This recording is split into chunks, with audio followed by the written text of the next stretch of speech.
Hey everyone, welcome to another episode of The Remote Real Estate Investor. I'm Michael Albom, and today I'm joined by Billy Keels, who is an entrepreneur, ninja, remote investor who actually lives over in Europe, but invests here in the States, among many other things.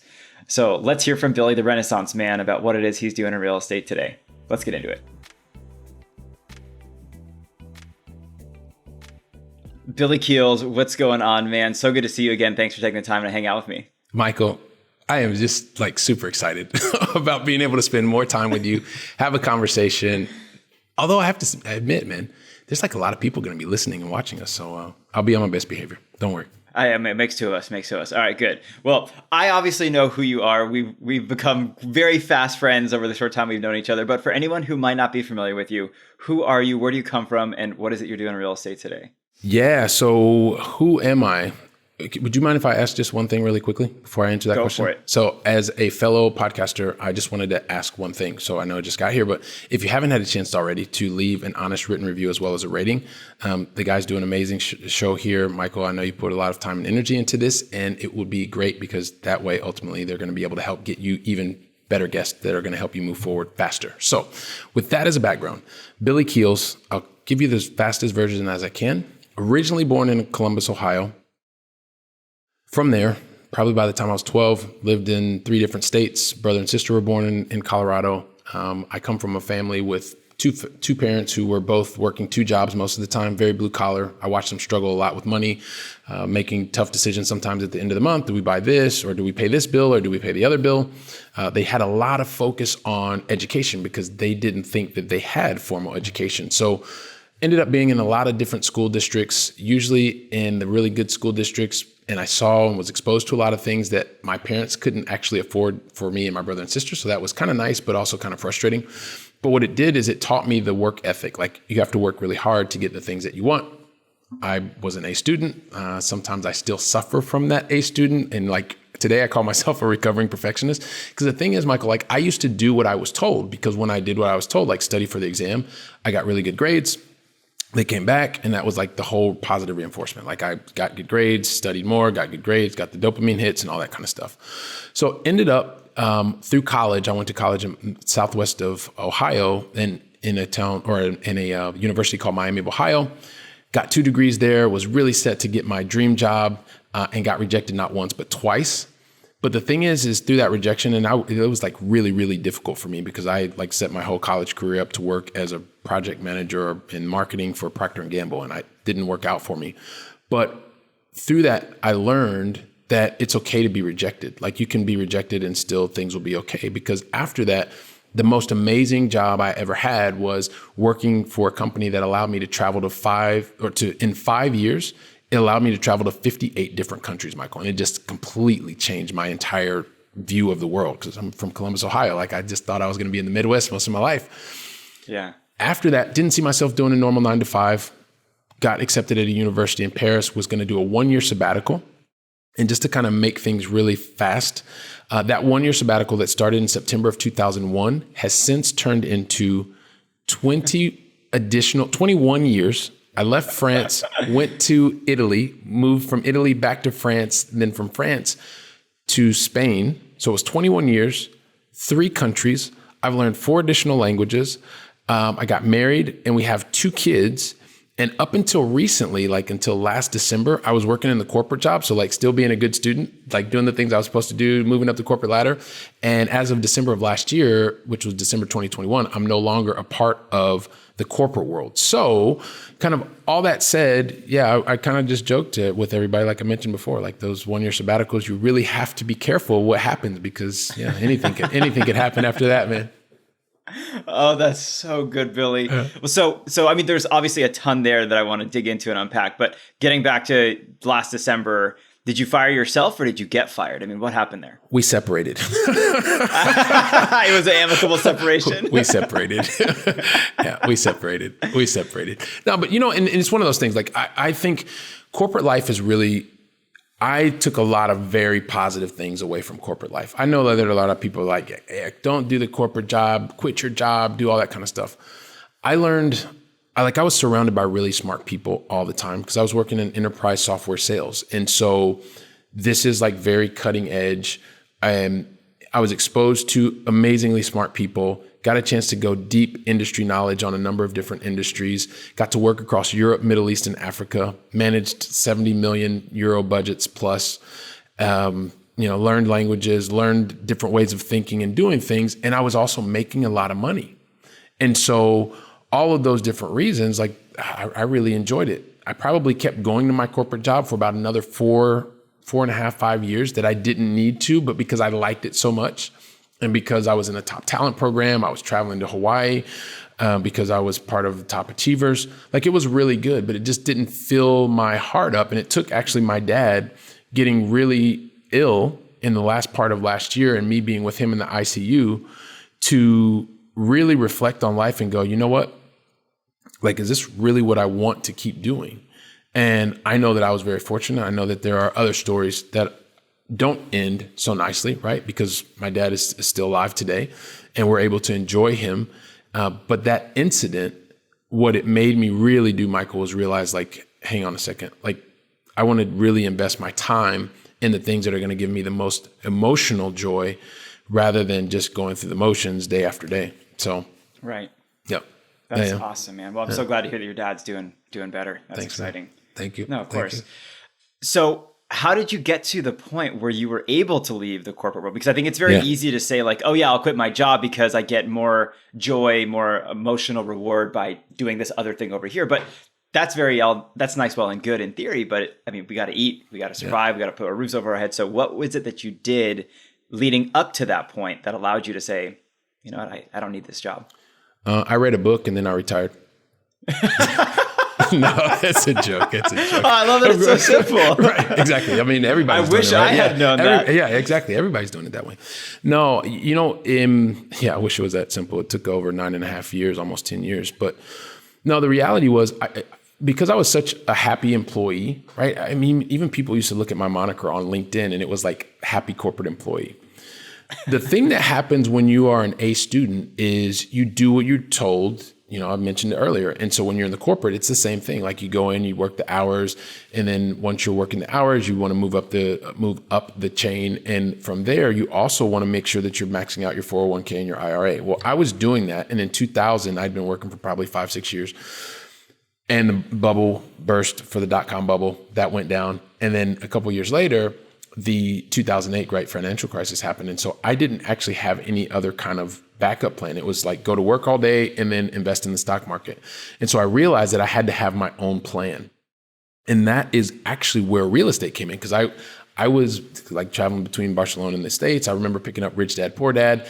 And I started reading it, but I didn't actually finish it. So a couple years later, blasphemy. I know. I just can't believe it, right? So I ended up picking it up again. And then I read it, and this time I read it and I loved it so much. I was like, this cannot be true. This is unbelievable. This is not true. So then I went and read another one, and it was Cashflow Quadrant. And then I read another one and another one and another one. And all of a sudden I'd read all the Rich Dad series, right? As most people binge. And then I found some podcasts and I went some videos. And eventually I was like a theoretical ninja, Michael. Like I knew every single thing that you needed to know. And then when you would ask me like how many, like, okay, cool. So what's your portfolio look like? You know what? And you can get to the NOI by taking the revenue minus all the operating expenses. And so it took me a while, to realize like I've got to move from theory to action. And unfortunately or fortunately, the thing that took me that got me into action once again was like something that had nothing to do with real estate, had nothing to do with money. It happened because as an A student, I was doing all the stuff that I was doing. But at this point, I was a really young father. And one of the things that was really important to me early on was like I wanted to be present. At the same time, because I don't come from money, I wanted to make sure that I kept winning at the office. Like I was doing all the extra hours and all that kind of stuff and rising and getting the promotions. But one of the things that happened that I used to be really ashamed to even talk about, Michael, was the night before my son's 3rd birthday, my oldest son, I didn't sleep very well that night. It was like not a good night's sleep for me because the next morning I had to get up and take a flight to Frankfurt, Germany.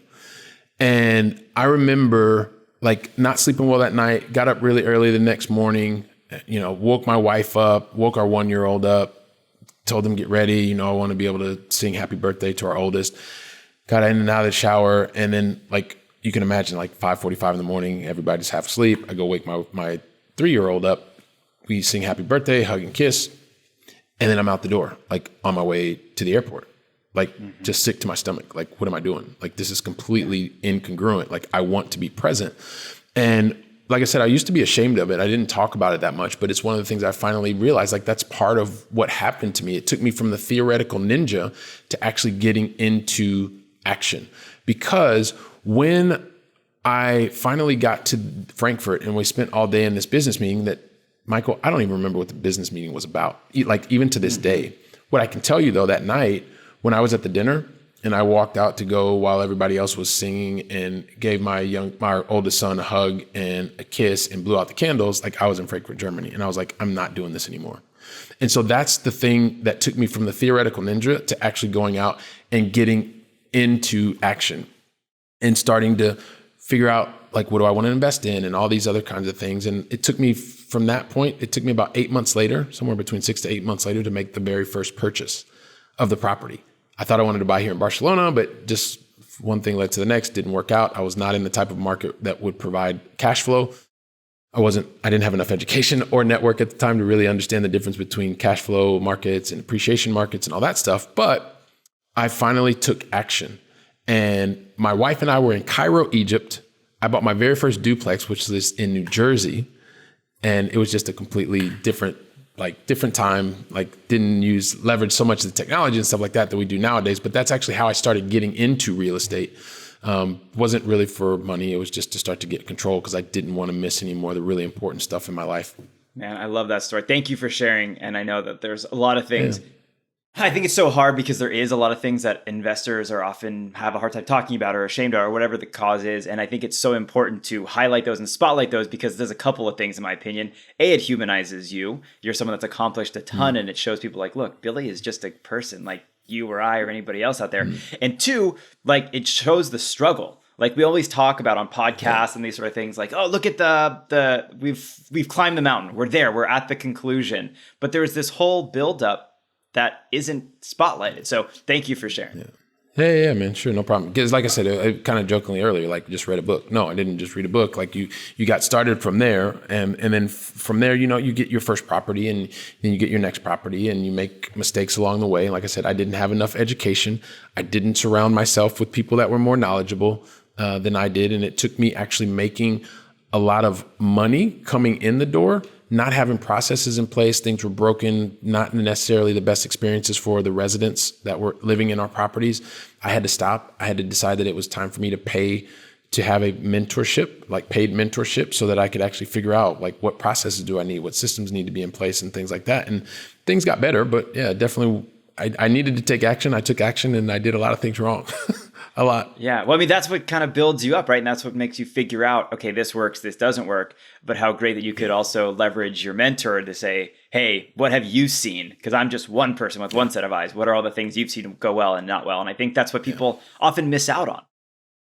Huge. Yeah.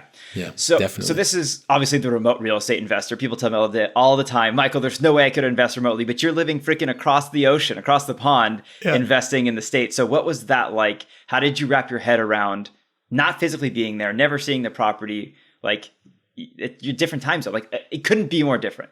Yeah. So, and this is one of those things, right? And this is, I guess, just paradigm shifting. And, one of the things that I love when you came to join me on the Going Long podcast is that we start to normalize this, right? Because a lot of the books that I was the theoretical ninja and always either they said it directly or maybe kind of insinuated that like you have to be a landlord, you have to live in the exact same place, right? And so I guess in my mind, I was thinking that because I initially started looking, Michael, to purchase properties here in Barcelona. And all the books, when they were saying, hey, you're going to make $200 a door, $300 a door, I would go and because I was a theoretical ninja, right? So I went through and I penciled the numbers out and I would go through and and the rents minus the operating expenses and net operating income, I can get a decent loan. And I was like, hang on a second, this says minus 50 euros. All right, let me try the next one. Okay, well, hang on a second. This says minus 75 euros. No, this can't be. Hang on a second. The book said 200, 300. Conversion, no, it's still negative. And so negative 150. And I was like, wait a second. Like, this doesn't work. Like, none of these numbers were working. Once again, I didn't have the education and I did not have the network. to actually ask the questions. And so what I realized is I got a little bit frustrated because I wasn't going to be able to invest here in my backyard. And thankfully, I have very good friends that challenge me many times. And they're like, well, Billy, you know what? You're American. Why don't you invest in the US?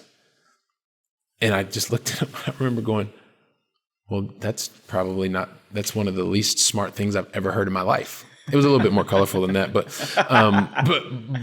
the reality was, I thought, do you not see the Atlantic Ocean between me, where I live, and where the closest property could be? And then I thought, you know what? Actually, let me find out. And so then I started figuring out like who would I need on my team, because I knew that I wouldn't be able to manage the properties. I wouldn't be able to buy the properties. I wouldn't be able to go through. Plus, that wasn't my skill set. And so one thing led to the next, where eventually I ended up making that first purchase, doing it remotely. I started here. And Michael, hopefully you have a similar type of view, which is like, I see it as, it's like any relationship.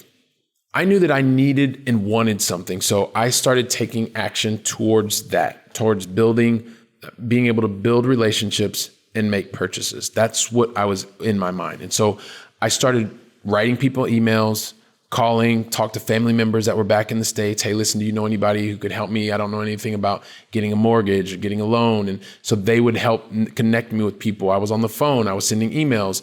Once we finally connected with the broker, a general contractor, they introduced me to an agent. Then we started going from email to surprise, surprise. Hey, Michael, big hint here. Zoom has been around since before the pandemic. Most people didn't know that, right? And so I've been using it for the last 8.5, 10 years, right? And so that progression started happening from the phone calls to jumping on Zoom. Hey, how you doing? Be able to talk to one another, find out if we're aligned in certain types of things.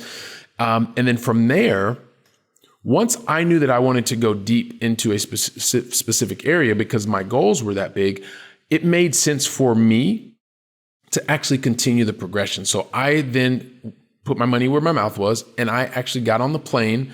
I flew to meet with the brokers, with the property managers, because I wanted to go deep in that particular location. And that's what made the most sense for me. So it was having that progression, recognizing that I wanted to go deep in a specific location, and then I followed that natural progression to get to the location, meet a number of the members of the team, and then started to build the team. I didn't do it very well that time because I started without really having a mentorship. But then afterwards, once I figured out how to do it, I actually replicated that model in a different location, much faster, much better, and with a lot less pain, being able to do it in the next location.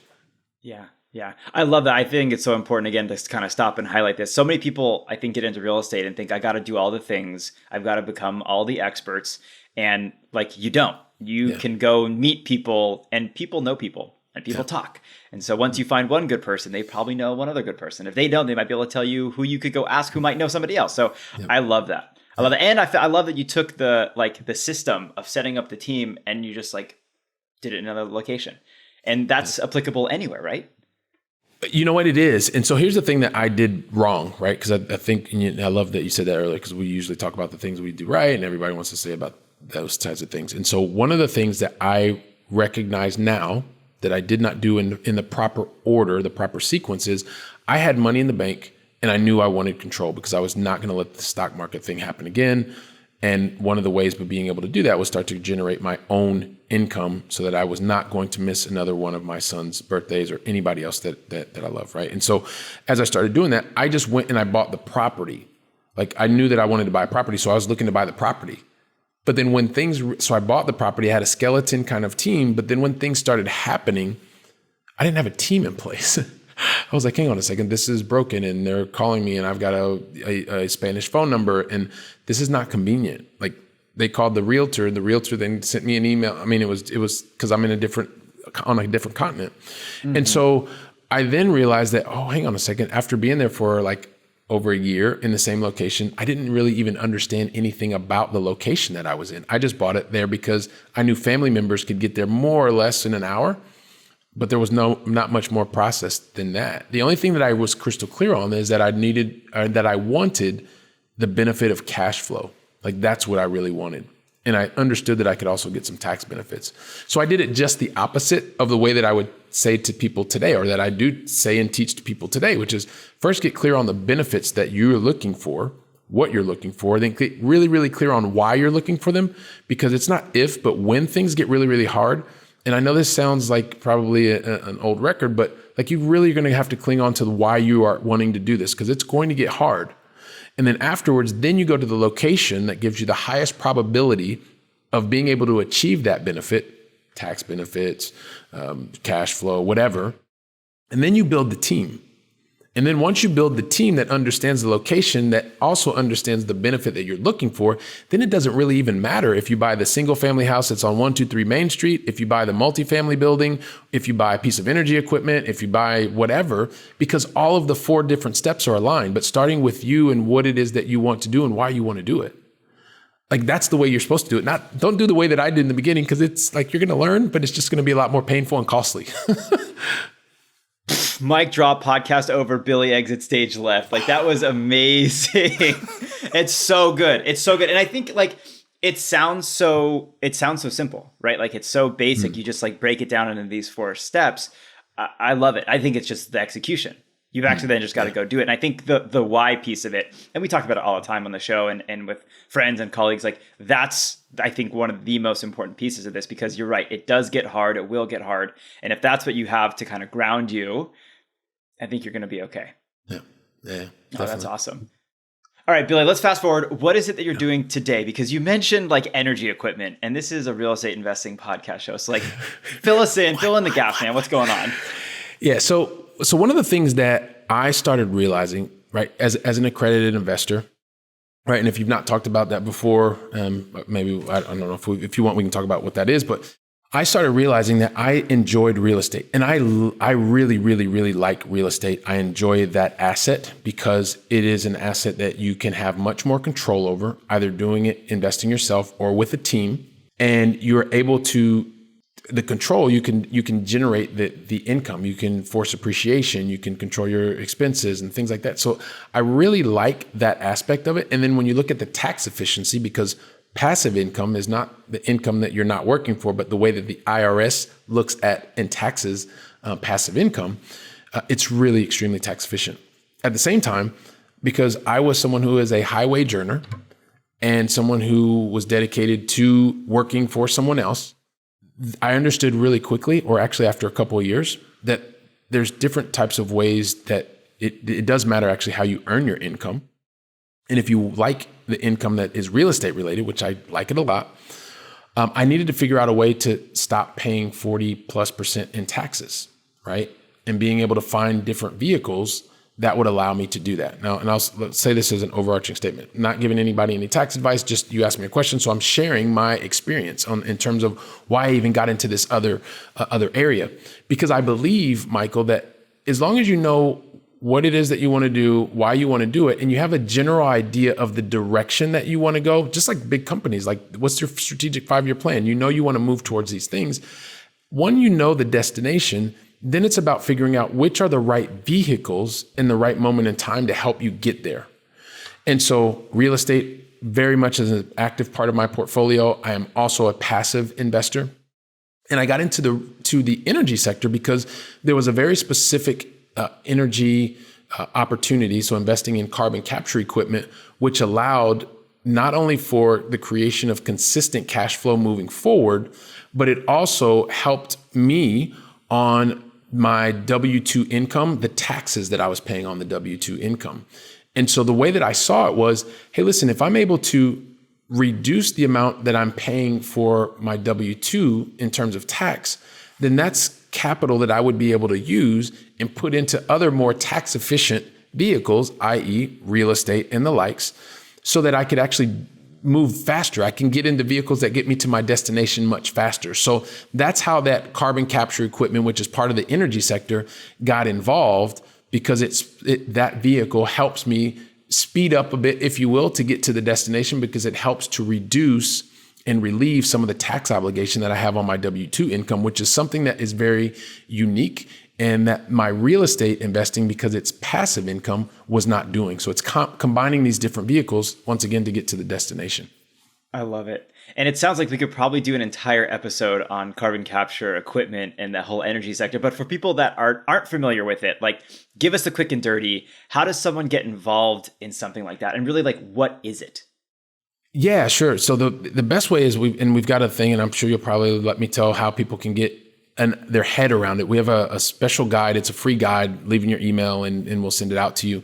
But in essence, basically you are part of a company that owns a piece of equipment. That piece of equipment is used by a third party, and that third party, large companies that are using that piece of equipment because they're using this piece of equipment, that you can take things like bonus depreciation. If you're familiar with bonus depreciation, if not, it's in the guide, so you can find out in that free guide that you can pick up.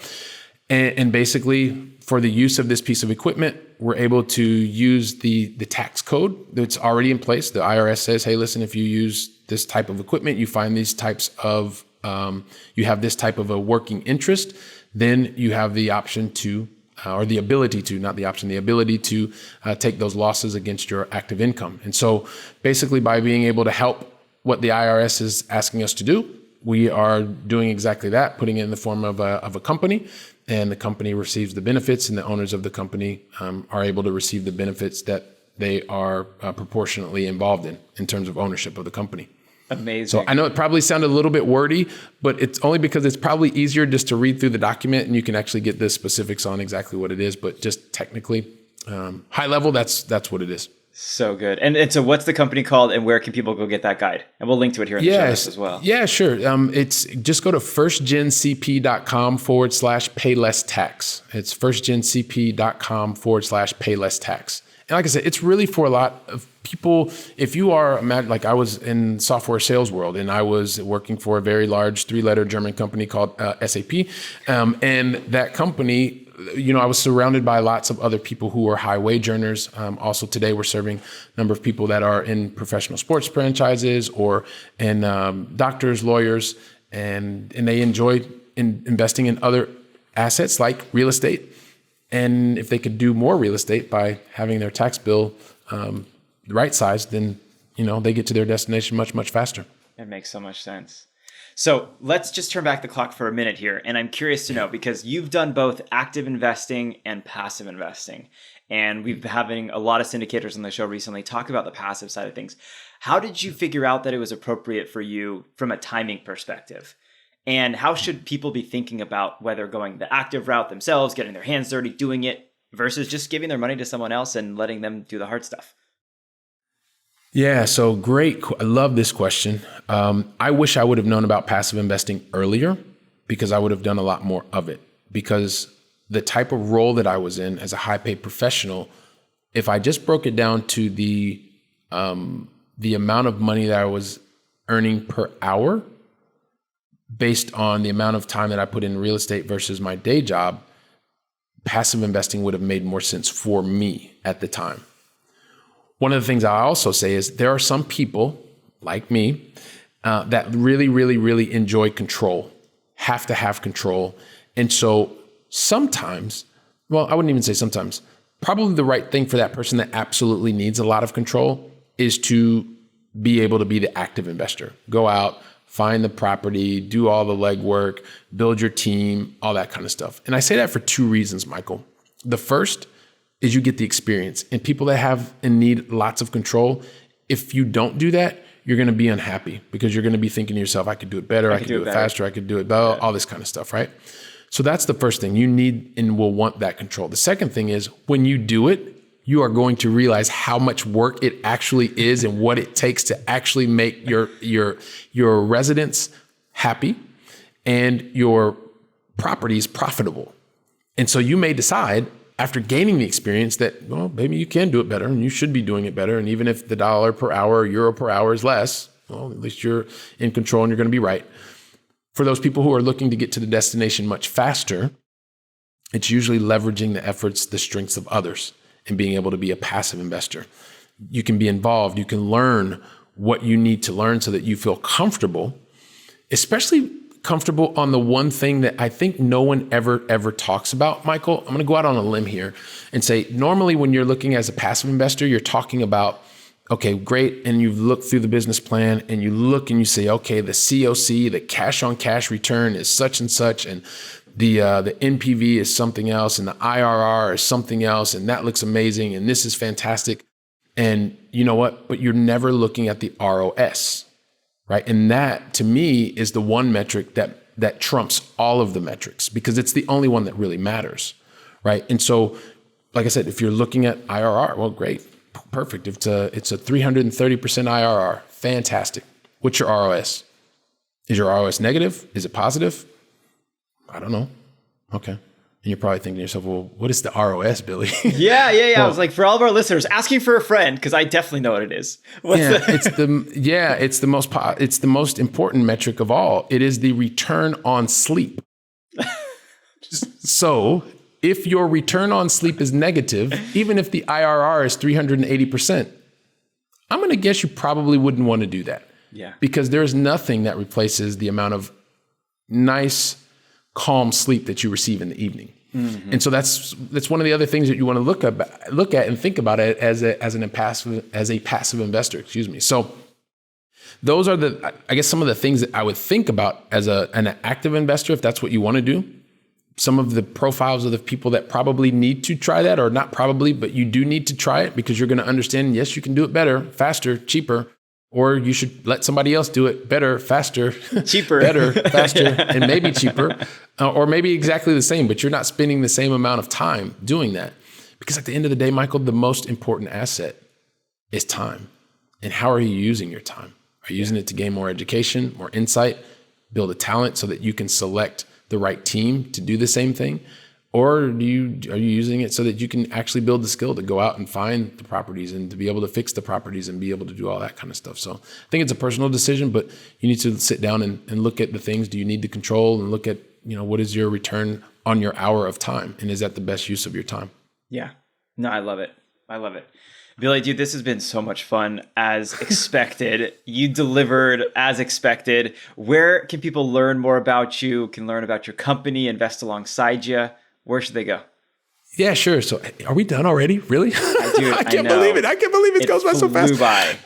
Yeah, well, it's all good. It's all good. So here's the thing. So the best way, and I appreciate you giving the opportunity earlier, but especially for those of you that you're in that accredited investor standpoint and you want to understand more about what we're talking about for the energy, you can go to firstgencp.com/pay-less-tax.